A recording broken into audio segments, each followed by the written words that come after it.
Hello guys, ഒരേ സ്പോട്ടിൽ ഇരുന്ന് ഫുഡ് കഴിച്ച് ആർക്കാലും പറയില്ല. അങ്ങനെ ഞാൻ സ്പോട്ട് മാറ്റി പിടിക്കാമെന്ന് വിചാരിച്ച്. അങ്ങനെ ഇരുന്ന് ആലോചിച്ചപ്പോഴാണ് വിചാരിച്ചത് സ്റ്റോറി പോയിരുന്ന് വെച്ചാൽ എന്താണ്. അങ്ങനെ സ്റ്റോറിലോട്ട് വരാനുള്ള തീരുമാനം എടുക്കാൻ കാരണം കുറച്ച് നേരം ഇരുന്ന് ആനിമ കാണാമെന്ന് വിചാരിച്ച്. അങ്ങനെ ഈ തീരുമാനം എടുക്കാൻ തന്നെ ഒരു 10 മിനിറ്റ് എടുത്തു. ആപ്പാട് 30 മിനിറ്റ് ഫുഡ് കഴിക്കാൻ തരത്തുള്ളൂ. ഇനി ആകപ്പാടുള്ള 20 മിനിറ്റാണ്. ആ 20 മിനിറ്റ് കൊണ്ട് ഫുഡ് കഴിക്കാനല്ല വേറെ വഴിയില്ല. ചോറും മീൻ കറിയും മീൻ പൊരിച്ചതും തോരനും ഇത് തന്നെയാണ് മെയിൻ ഐറ്റം, വേറെ ഒന്നുമില്ല. അതിൻ്റെ ഇടയിൽ ഒരു വെണ്ടയ്ക്ക കറി വന്നിട്ടുണ്ട്. സംഭവം എടുത്ത് തൊട്ട് നോക്കി, എനിക്ക് ഇഷ്ടപ്പെട്ടില്ല. ഞാൻ അതേപോലെ തന്നെ തിരിച്ചു വെച്ച്.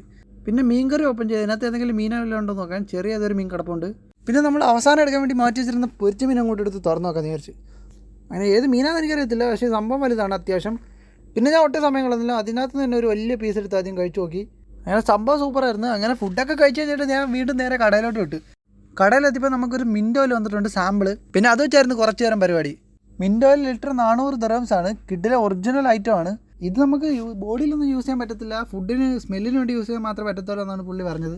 ഇതൊക്കെ കഴിഞ്ഞ് രാത്രി കുറച്ച് പരിപാടികളുണ്ടായിരുന്നു. അതൊക്കെ ഞാൻ അടുത്ത വീഡിയോയിൽ അപ്ഡേറ്റ് ചെയ്യാം എന്തൊക്കെയാണെന്ന്. ഓക്കെ.